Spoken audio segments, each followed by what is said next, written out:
The alarm bells rang through the Galactic Council's monitoring station like angry metal birds. Commander Vextar's 4 eyes blinked in sequence as he stared at the readings on his screen. Something was coming through the jump point near the Sol system, and it was moving fast. "Sir, we're getting energy signatures from an unknown vessel," reported his assistant, a young Nexuri whose tentacles danced nervously over her controls. "It's primitive, sir. Very primitive." Vextar pulled up the visual feed and nearly laughed. The ship that emerged from the swirling light of the jump gate looked like someone had welded together spare parts in a junkyard. Metal plates were bolted over other metal plates. Tubes and pipes stuck out at odd angles. The whole thing looked ready to fall apart if someone sneezed too hard. "By the 7 moons," Vextar muttered. "What is that thing?" The ship limped through space, leaving a trail of sparks and what looked like steam. Behind it came 2 more vessels, each one looking just as patched together and broken as the first. They moved like wounded animals, slow and careful. "They're trying to communicate, sir," his assistant said. "The signal is basic, very basic." A crackling voice came through the speakers, speaking in rough but understandable Galactic Standard. "Hello? Hello? This is Captain Sarah Chun of the Earth vessel Endeavor. We come in peace. We are new to space travel and seek friendship with other worlds." Vextar shook his head. Another primitive species stumbling into the galactic community. It happened every few decades. Some backwater planet would figure out faster than light travel and come, bumbling into civilized space like children playing with fire. Within hours, the news had reached the Galactic Council on Centauri Prime. Ambassador HFY, a tall being with silver skin and eyes like black diamonds, was assigned to handle the first contact. It was routine work, really. Meet the primitives, explain how the galaxy worked, set up some basic trade agreements, and send them on their way. The human ships were given permission to dock at Station 7, a small outpost used for new species. HFY arrived to find the humans already working on their ships, welding and hammering like metal workers from the old days. Captain Sarah Chun was exactly what HFY expected from a primitive species leader. She was short by galactic standards, with brown skin and dark hair tied back in a simple knot.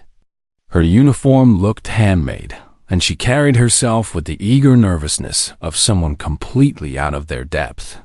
"Ambassador HFY," Chun said, bowing slightly. "Thank you for meeting with us. This is incredible. We never imagined we'd meet other intelligent life so soon after leaving our home system." "Welcome to the galactic community," HFY replied in his most diplomatic voice. "I trust your journey was comfortable?" Chun laughed, a sound that seemed genuine and warm. "Comfortable isn't the word I'd use. We barely made it here. Our ships are held together with hope and metal scraps. But we made it." HFY toured the human vessels and felt a mixture of amusement and pity. The technology was incredibly crude. Their computers looked like boxes made of metal and glass. Their engines were simple fusion drives that any civilized species had moved beyond thousands of years ago. The living quarters were tiny and cramped, with basic metal bunks and walls covered in what looked like pictures drawn by hand. "We brought gifts," Chun said, leading him to a small room filled with containers. "We don't have much, but we wanted to share what we could." She opened the first container to reveal clear bottles filled with water. "This is from our home world. Pure mountain spring water." The second container held small brown seeds. "Coffee beans. We grind them up and make a drink. It helps us stay awake and think clearly." The third container was the most primitive of all. It held flat screens showing moving pictures, basic, digital art that looked like something a child might make. HFY accepted the gifts politely. Water and plant seeds were common throughout the galaxy, and the art was laughably simple. but he smiled and thanked them anyway. It was part of the process. "Tell me about your world," Zixai said as they sat in the humans' tiny meeting room. "Earth is beautiful," Chun said, her eyes lighting up. "Blue oceans, green lands, white clouds. We have many different peoples, but we finally came together about 50 years ago. The wars ended, we built our first space stations. And then we figured out faster-than-light travel just 10 years ago. Remarkable speed for such a young civilization," Zexai noted.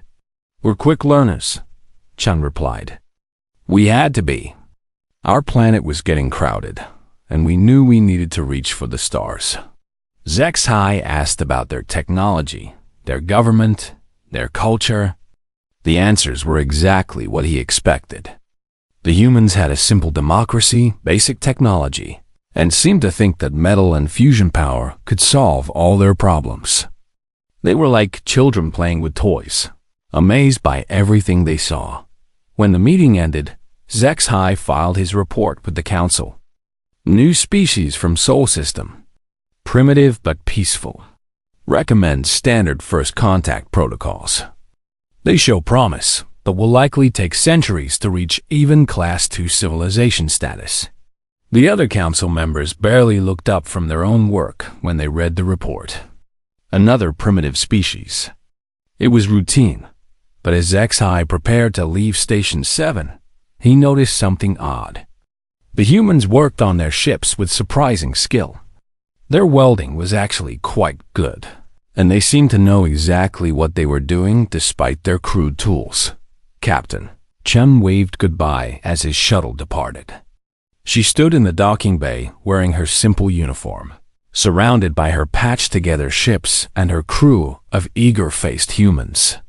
"Safe travels, Ambassador," she called out. "Thank you for welcoming us to the galaxy." Zexai waved back, but something about her smile bothered him. It was too knowing, too confident for someone who was supposed to be seeing the galaxy for the first time. He pushed the thought away. Primitives were primitives. The humans would need decades just to improve their basic technology, and centuries to become a real power in the galaxy. As his shuttle jumped back to Centauri Prime, he never noticed the brief energy signature that flashed from the human ships.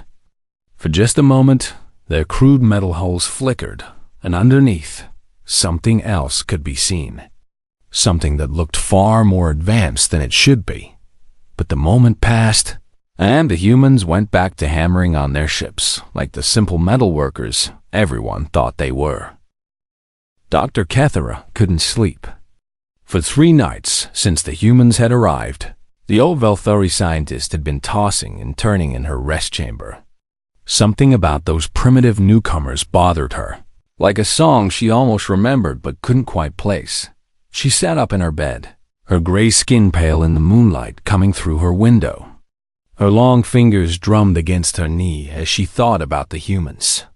Captain Chun's face kept appearing in her mind, along with that strange feeling that she'd seen it before. The next morning, Cathara went to her office at the Council's research center. The walls were covered with artifacts and images from dozens of worlds, her life's work studying the ancient history of the galaxy. She pulled up the files about the humans and started reading. Bipedal species, average height 1.7 meters, brown and pink skin tones. Hair covering the top of the head. She read the basic information, but none of it explained the feeling in her stomach. Then she started looking at the mathematical formulas the humans had shared. They claimed these were basic equations they used for space travel. Simple stuff, according to Captain Chun. But as Kethera studied them, her 4 eyes grew wide. These weren't simple at all. Hidden in the basic-looking math were concepts that shouldn't exist yet. The humans had somehow discovered principles that even the most advanced council scientists were still working on. Impossible, she whispered. KETH single quotes era. Spent the whole day checking and double-checking the math. The humans had disguised advanced concepts to look primitive, like hiding a masterpiece painting under a child's drawing. But why would they do that? Across the station, Ambassador HFY was having his own problems. He'd been meeting with Captain Chun and her officers for trade discussions, and something felt wrong. The humans asked questions that seemed innocent enough, but they revealed knowledge they shouldn't have. "We'd love to trade with the hegemony worlds," Chun had said during their morning meeting. "We've heard they have excellent mining operations in the Kappa sector." HFY had stopped talking mid-sentence. The hegemony's mining operations in the Kappa sector were classified information. New species weren't supposed to know about them. When he'd asked how she knew, Chun had smiled and said, "Oh, we picked up some radio signals during our journey. You know how space transmissions travel." But that was impossible. The Kappa sector was too far away, and those transmissions were encrypted. During lunch, Captain Chun's engineer, a young man named David, had made another slip. He'd mentioned something about quantum resonance frequencies while talking about their ship repairs. When HFY had asked him to explain, David had turned red and stammered that he'd read about it in an old science book. But quantum resonance frequencies were theoretical concepts that only the Council's top physicists understood. There was no way a primitive species would have old books about them. That evening, HFY met with Dr. Cathara in her office. They sat among her ancient artifacts and shared their concerns. "Something is very wrong with these humans," HFY said. "They know things they shouldn't know." "It's more than that," Cathara replied. She pulled up images on her wall display. "Look at this." The screen showed ruins from a dozen different worlds. Ancient stone buildings, worn metal structures, and carved symbols that were older than any known civilization. "These ruins are found throughout the galaxy," Cathara explained. "They're at least 50,000 years old, maybe older. We've never been able to figure out who built them." She zoomed in on a section of carved stone. "But look at these mathematical ratios in the architecture." HFY studied the measurements and proportions. Then Cathara showed him the designs of the human ships, even their crude-looking ones. "The same ratios," he breathed. "Exactly the same." "It gets worse," Cathara continued. She brought up religious texts from 6 different species. All of these mentioned sky teachers or star guides who helped their ancestors long ago. And look at the descriptions. HFY read the ancient words. Beings with 2 arms and 2 legs. Hair on their heads. 5 fingers on each hand. The descriptions matched human anatomy perfectly. "This could be coincidence," HFY said, but his voice didn't sound convinced. "Could be," Cathara agreed. "But there's more." She showed him genetic analysis reports from dozens of species. "Look at these markers. Random improvements in intelligence, adaptability, and survival instincts that appeared suddenly in the evolutionary record. All around the same time period as those ruins." "You're suggesting that someone guided evolution? Enhanced different species?"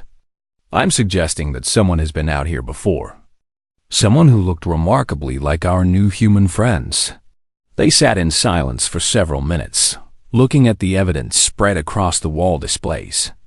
Ancient ruins, religious texts, genetic markers, and mathematical concepts that all pointed to the same impossible conclusion. "But if that's true," HFY said slowly, "then where did they go? And why are the humans pretending to be primitive?" Before Cathara could answer, her communication device beeped. It was a message from the observation team watching the human ships. "Dr. Cathara, you need to see this," the message said. "We just detected some unusual energy readings from the human vessels. The signatures don't match their supposed technology level." Cathara and HFY rushed to the observation deck. Through the lodge windows, they could see the human ships in the distance, still looking like piles of scrap metal held together with hope. "Show us the energy readings," Cathara ordered. The technician brought up the display. For a few seconds, the readings were normal, basic fusion signatures that matched the primitive technology they could see. But then, for just a moment, the display spiked with energy levels that were off the charts. What was that? HFY asked. Unknown, sir. It happened 3 times in the last hour. Always brief, always the same pattern. As they watched, it happened again. For exactly 2.3 seconds, the human ship showed energy signatures that exceeded even hegemony battlecruisers. Then everything went back to normal. Kathara felt her hands shaking. They're scanning us. What? Those energy spikes.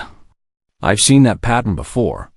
It's an advanced sensor sweep, the kind used for deep intelligence gathering.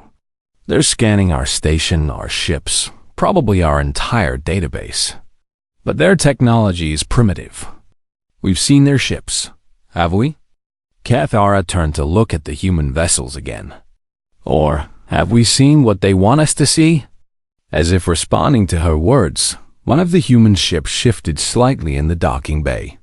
For just a moment, the light hit it differently, and they could swear they saw the outline of something else underneath the crude metal plating. Something sleek and advanced, and definitely not primitive. But when they looked again, it was just a pile of scrap metal. Exactly as it had been before. We need to talk to Captain Chun, HFY said. Carefully, Kathara warned. If I'm right about this, then we're not dealing with primitive newcomers. We might be dealing with something much older and more dangerous than we imagined. That night, both of them lay awake thinking about ancient ruins, genetic markers, and energy signatures that didn't match what they were supposed to see.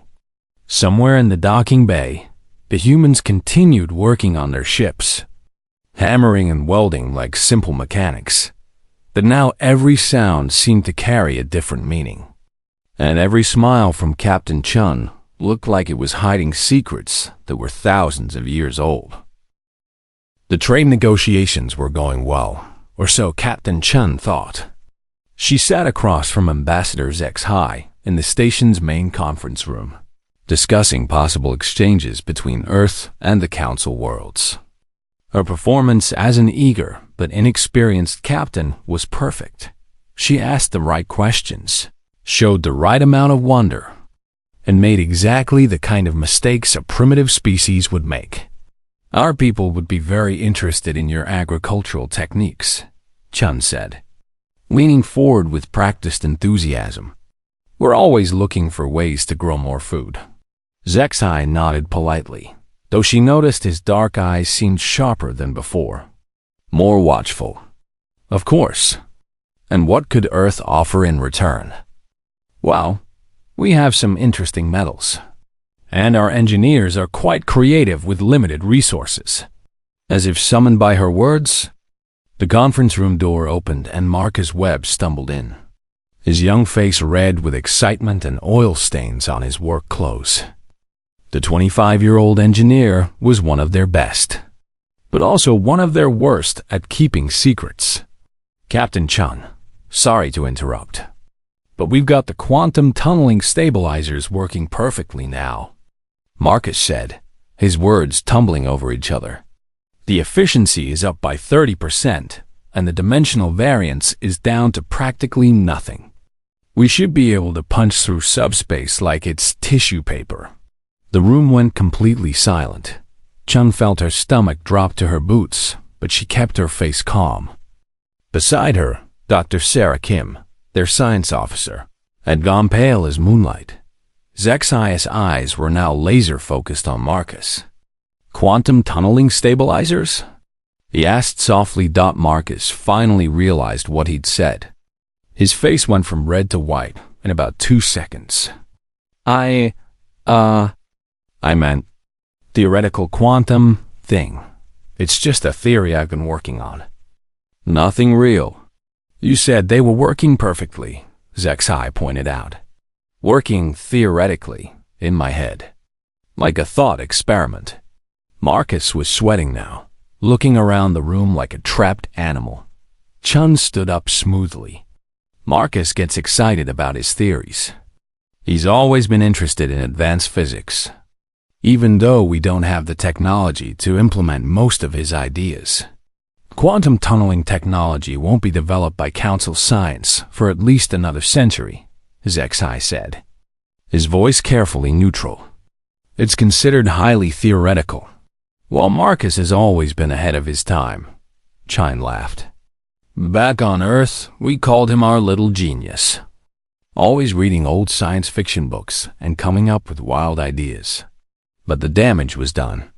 She could see it in HFY's eyes, in the way Dr. Kethera was furiously taking notes in the corner, in the sudden tension that filled the room like smoke. The meeting ended quickly after that. Marcus was hustled away by Dr. Kim, probably for the lecture of his young life. Chun shook hands with HFY and promised to continue their talks the next day. But she knew the game had changed. That evening, Chun stood in the cargo bay of the Endeavor, watching her crew work on their ships. To any observer, it looked like normal maintenance, welding, hammering, replacing worn parts. But hidden beneath the noise and sparks, other work was happening. How bad is it? Asked Dr. Kim, joining her by the rail overlooking the work area. Bad enough, Chun replied. Marcus might as well have stood up and announced that we're not who we claim to be. The kid made a mistake. It happens. Not this kind of mistake. Not when we're this close to completing the mission. Below them, Marcus was working on what appeared to be a simple power coupling. But Chun knew he was actually calibrating one of their most advanced sensor arrays, disguised to look like primitive technology. Should we pull out? Dr. Kim asked. Not yet. We need more time to complete the deep scans. The threat data we're gathering could save billions of lives when the real enemy arrives. And if they expose us before them? Chen was quiet for a long moment, watching the fake sparks and real advanced engineering happening below. Then we improvise. Across the station, HFY was doing exactly what Chun feared he was doing. The ambassador had called an emergency meeting with Dr. Kethera and the station's security chief, Commander Velthak. Run it again, HFY said. The security recording played once more, showing Marcus's entrance and his excited announcement about quantum tunneling stabilizers. They'd watched it 6 times already. There's no mistake about what he said, Commander Velthak noted. The scarred hegemony warrior looked like he wanted to grab someone and shake them. The human claimed they have working quantum tunneling technology, which is impossible for a primitive species, Dr. Kithara added. Even if they had the theory, they lack the material science, the power generation, and the computing power to make it work. Unless they're not primitive, HFY said quietly. The three of them stared at each other. It was one thing to suspect something was wrong with the humans. It was another thing to say it out loud. I've been analyzing their ship emissions, Dr. Kethera continued. The energy signatures keep showing brief spikes that don't match their visible technology. And I found something else. She brought up a display showing the station's own power grid. Look at this. Ever since the humans arrived, there have been tiny fluctuations in our systems. Nothing dangerous, but consistent. It's the pattern you'd see if someone was running deep penetration scans of our entire database. They're spying on us, Commander Velthak growled. If they are, they're doing it with technology that's far beyond anything we've seen, HFY said.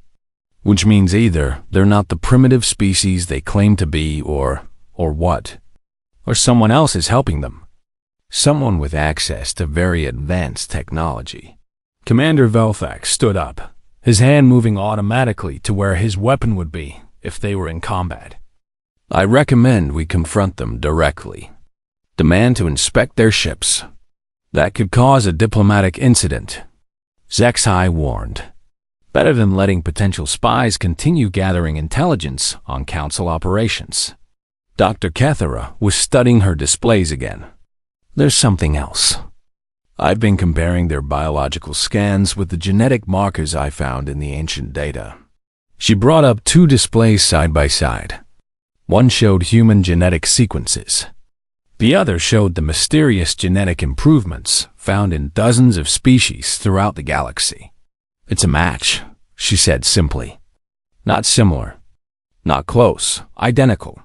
The room went quiet, except for the hum of the station's life support systems. "That's impossible," Zexai said finally. "Is it? What if those ancient ruins weren't built by some vanished species? What if they were built by humans? What if humanity has been out here before? But they claim this is their first time leaving their home system."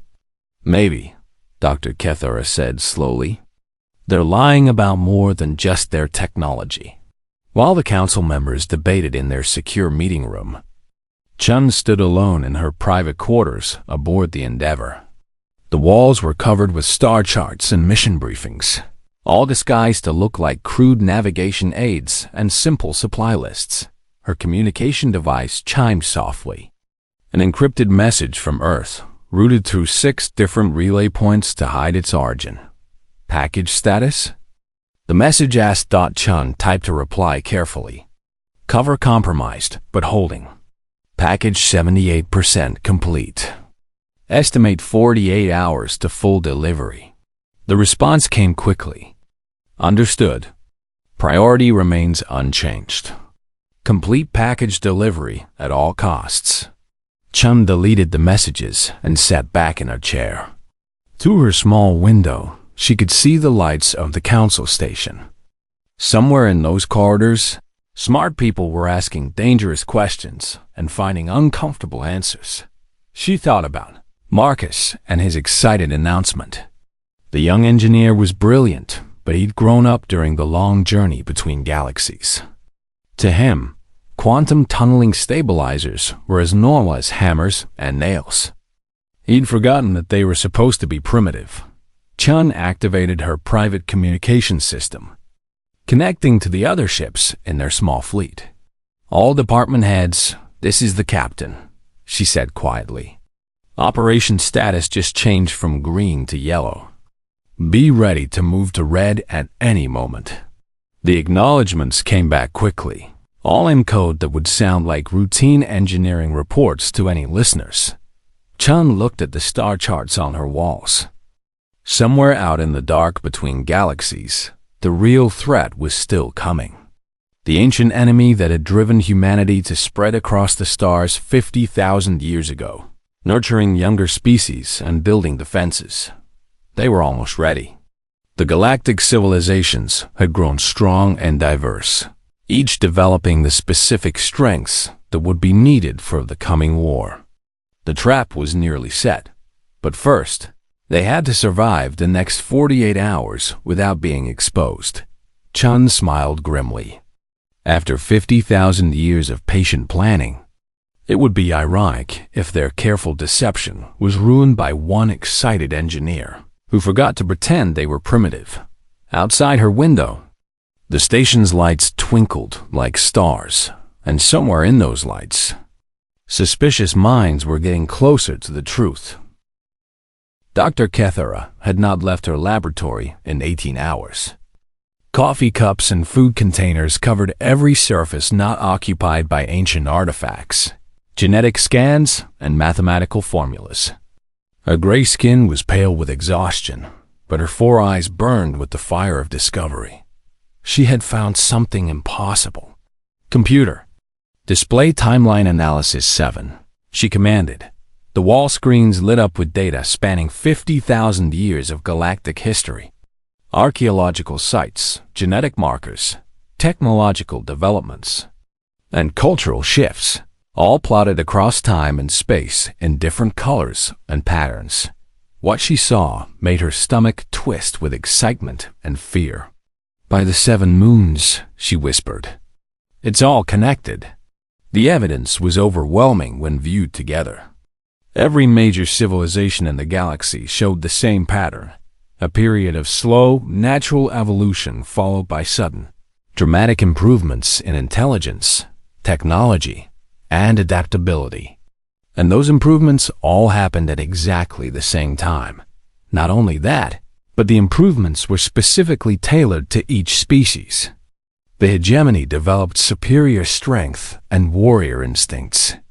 The Nexari gained advanced psychic abilities. The Valthari became master engineers and builders. Each species developed exactly the traits that would complement the others. Computer, overlay the archaeological data. New markers appeared on the timeline. The ancient ruins found on dozens of worlds. They all dated to the same period as the genetic improvements. And they all showed the same mathematical proportions that the humans used in their ship designs. Cathara pulled up another display showing religious and mythological texts from across the galaxy.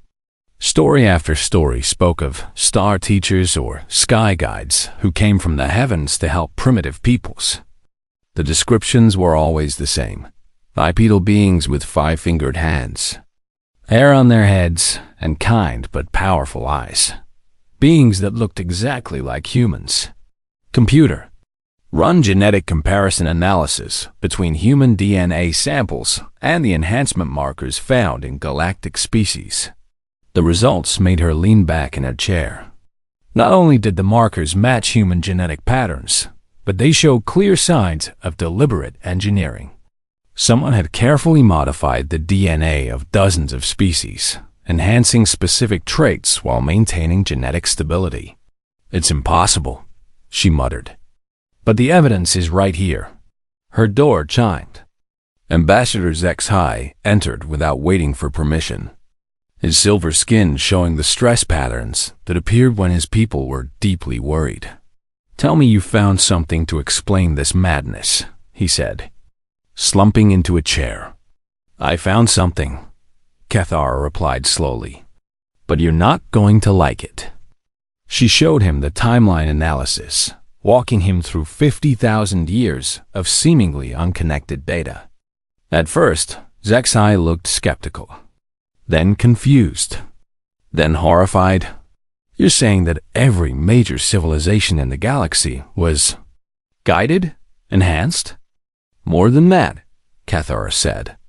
She brought up detailed genetic analyses. "Look at these modification patterns. They're too precise to be natural evolution. Someone with incredibly advanced knowledge of genetics deliberately improved our ancestors. That's impossible. No species in galactic history has ever had that level of biotechnology." "No known species," Cathara corrected. "But what if there was a species we don't know about? One that was already advanced when our ancestors were still primitive?" Zexhai studied the displays, his face growing more troubled by the minute.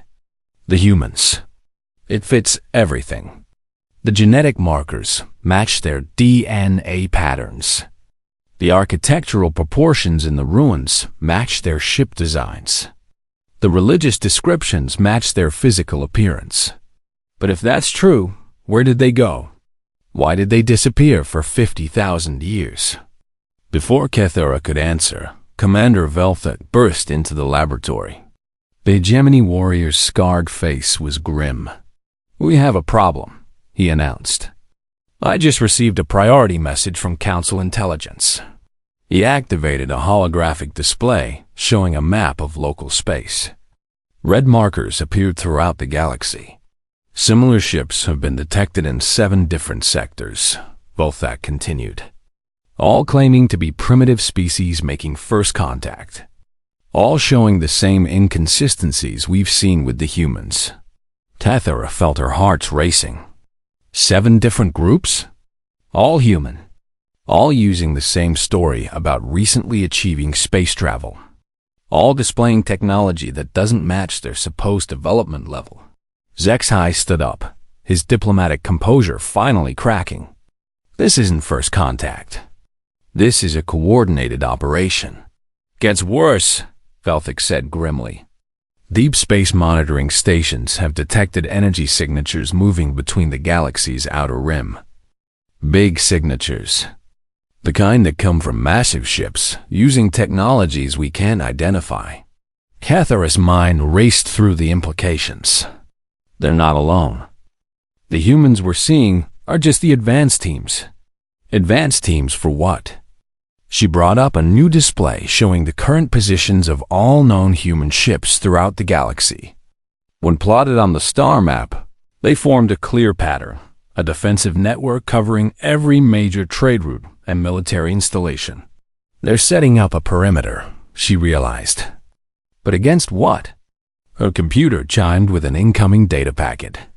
Cathara frowned and accepted the transmission. What appeared on her screen made her blood run cold. Deep space observation data from the Andromeda monitoring station. She read aloud. Massive energy disturbances detected in the void between galaxies. Multiple large objects moving at significant fractions of light speed. The three of them stared at the data in silence. Something was coming from outside the galaxy. Something big enough to show up on their most sensitive instruments across millions of light years of empty space. The humans aren't invading, Zexai said slowly. They're preparing defenses. But against what? Velthik demanded. What could be out there that would require this level of preparation? Cathara was already running new analyses, comparing the energy signatures from deep space with historical data. What she found made her hand shake. I've seen these energy patterns before, she said quietly. In the geological record. 50,000 years ago, there was a period of massive cosmic radiation that hit the galaxy from outside. It lasted for about 1,000 years, then stopped suddenly. What could cause that? War, Cathara said simply. The kind of war fought with weapons that can affect entire star systems. She brought up more displays showing the archaeological evidence. Look at this. 50,000 years ago, the galaxy was full of advanced civilizations. Then something happened. Most of them vanished almost overnight, leaving only ruins and refugees. The humans, Zexai breathed. The survivors. They didn't disappear, they ran. They took what technology they could, gathered the genetic material from promising species, and fled to the outer rim of the galaxy. Then they spent 50,000 years preparing. Preparing for what? Cathara pointed to the deep space data. For their return. The laboratory fell silent except for the hum of computers processing data. Outside, the station continued its normal operations, unaware that everything they thought they knew about galactic history was wrong. We need to talk to Captain Chun, Zexai said finally. She won't admit anything, Lothak warned. If this is really a military operation, she'll maintain her cover no matter what. Maybe, Cathara said thoughtfully. But if I'm right about what's coming, they need us as much as we need them. The question is whether they trust us enough to reveal the truth. She looked at the data streaming across her screens. 50,000 years of careful planning, genetic engineering, and strategic positioning. If the humans really were the galaxy's original advanced civilization, then every other species was essentially their creation, their children. There's something else, she said quietly. If the humans really did engineer our genetic development, then they know things about us that we don't know about ourselves.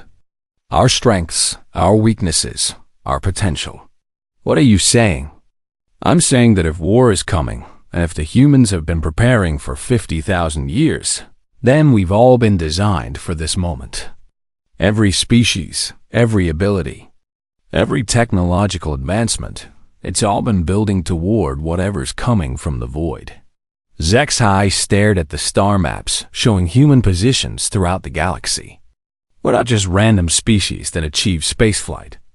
We're part of their plan. Their army, Velthik added grimly. Their children, Cathara corrected. And now it's time for the family reunion. As if summoned by her words, alarms began blaring throughout the station.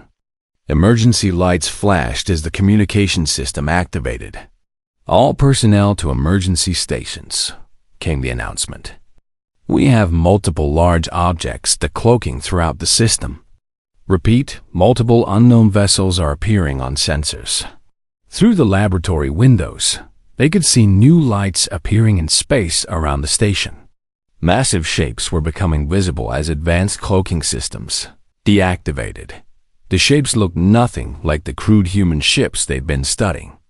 These were sleek, powerful vessels the size of cities, their hulls gleaming with technologies that made Council warships look like children's toys. "I think," Zexai said quietly, "our questions are about to be answered." The emergency session of the Galactic Council was the largest gathering in over 1,000 years. Representatives from every major species filled the great chamber on Centauri Prime, their voices creating a storm of confusion and fear. Above them, holographic displays showed the massive human ships that had appeared throughout the galaxy. Council leader Morgeth called for silence with his ceremonial gong. The ancient Nexuri's psychic presence filled the chamber like calm water, quieting the crowd. "We face an unprecedented situation," Morgeth announced. 17 massive vessels of unknown origin have appeared in our space. They claim to be human, but their technology far exceeds anything we have encountered.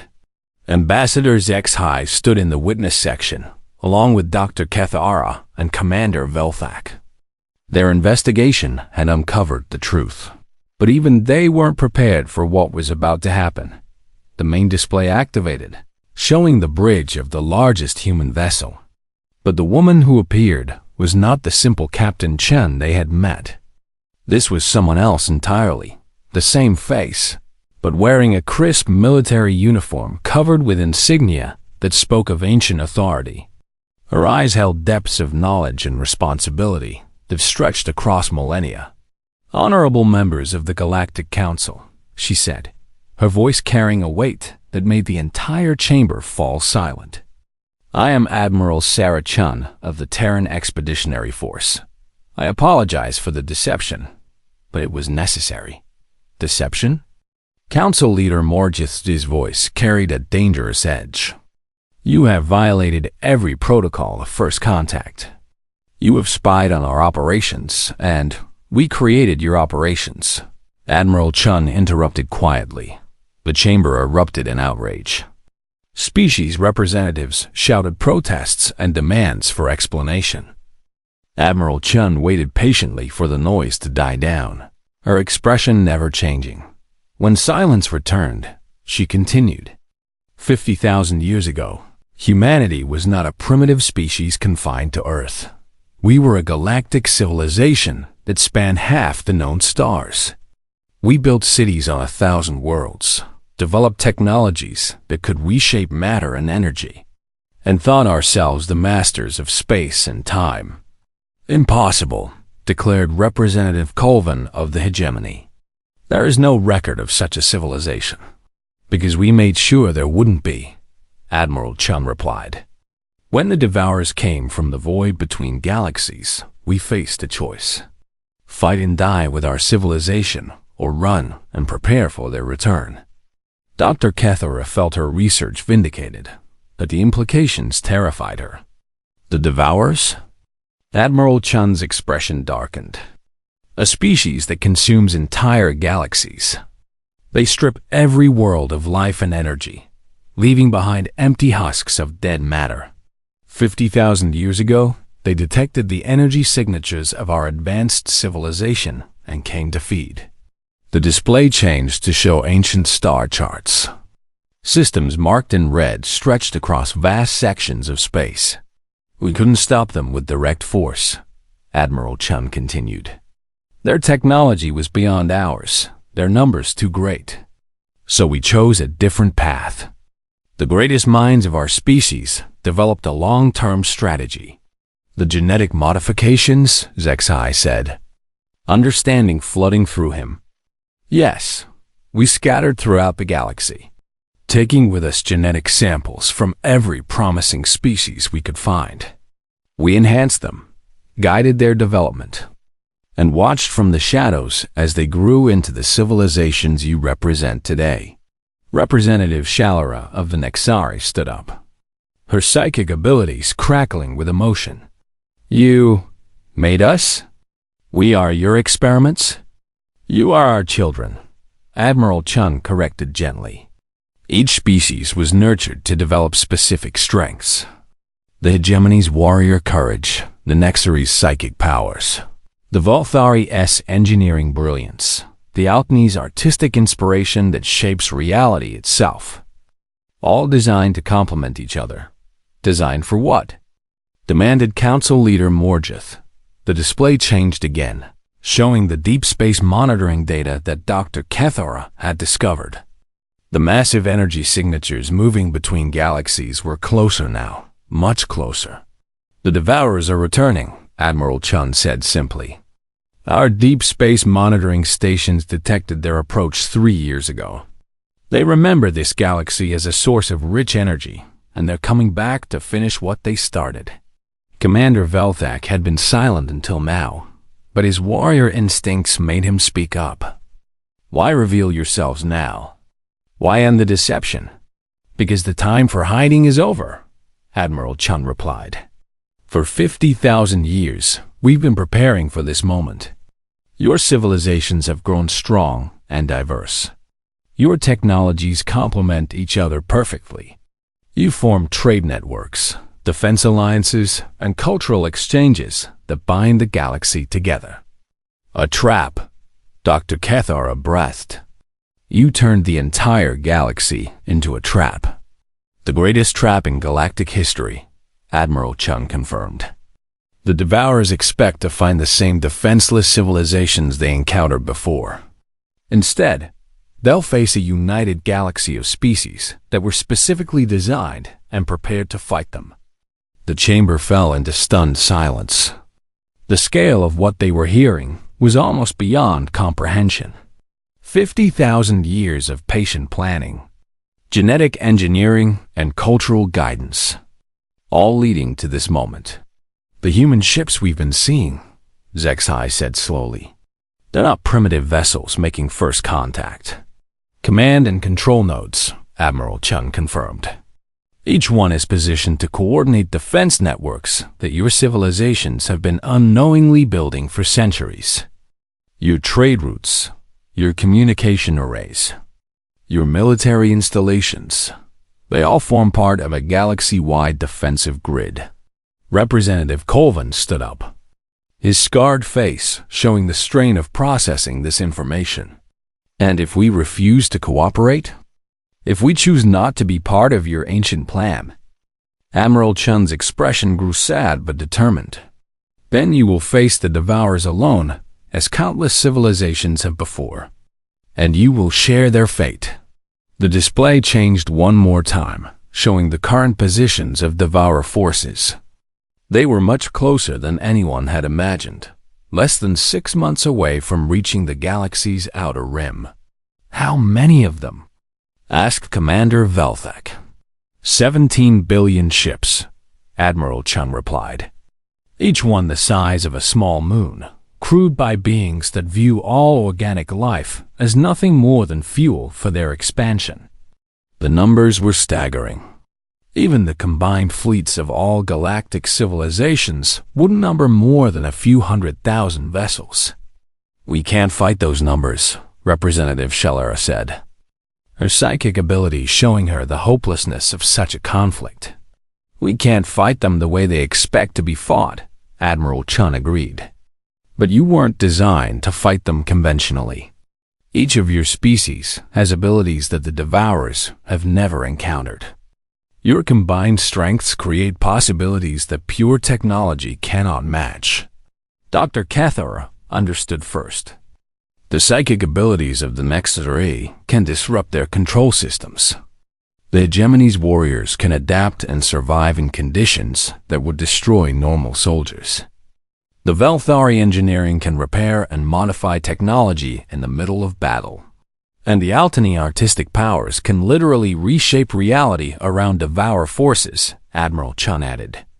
When combined with human tactical knowledge and technology, you become something the Devourers have never faced, a galaxy that fights back as one organism. Council Leader Morgeth was quiet for a long time, his ancient mind processing the implications. Finally, he spoke. You ask us to trust you, to accept that our entire existence has been shaped by your design, to fight alongside the species that manipulated our evolution for their own purposes. I ask you to trust your children, Admiral Chun replied, because that's what this galaxy has become. The children of humanity, raised with love and guidance to become something greater than we ever were alone. And if we win, then you inherit the galaxy as free beings, with all the knowledge and technology we've gathered over 50 millennia. You become the new guardians of space, free to grow and explore without our guidance. And if we lose? Admiral Chun's smile was sad but proud. Then we all die together, as a family should. The chamber remained silent for several minutes as representatives consulted with their governments and thought through the impossible choice they faced. Finally, Commander Velthak stood up. The hegemony has always valued strength and courage above all else. If what you say is true, then fighting beside our creators against impossible odds is the greatest honor we could ask for. One by one, other representatives began to stand. The Nexari, the Velthari, the Altani, and dozens of other species. Not all of them. Some walked out, choosing to face their fate alone rather than trust the humans who had shaped their evolution. But most remained. Then it's time, Admiral Chun said, for your real education to begin. Welcome to the Terran Defense Network. Welcome to the war that will determine whether life itself survives in this galaxy. As the council session ended and representatives rushed to coordinate with their home governments, Admiral Chun remained on the display. Ambassador Zex Hai approached the communication terminal. One question, he said. Why did you choose us? Out of all the species in the galaxy, why did you select us for enhancement? Admiral Chun's smile was warm and genuinely proud. Because you had something we could never engineer into anyone: hope.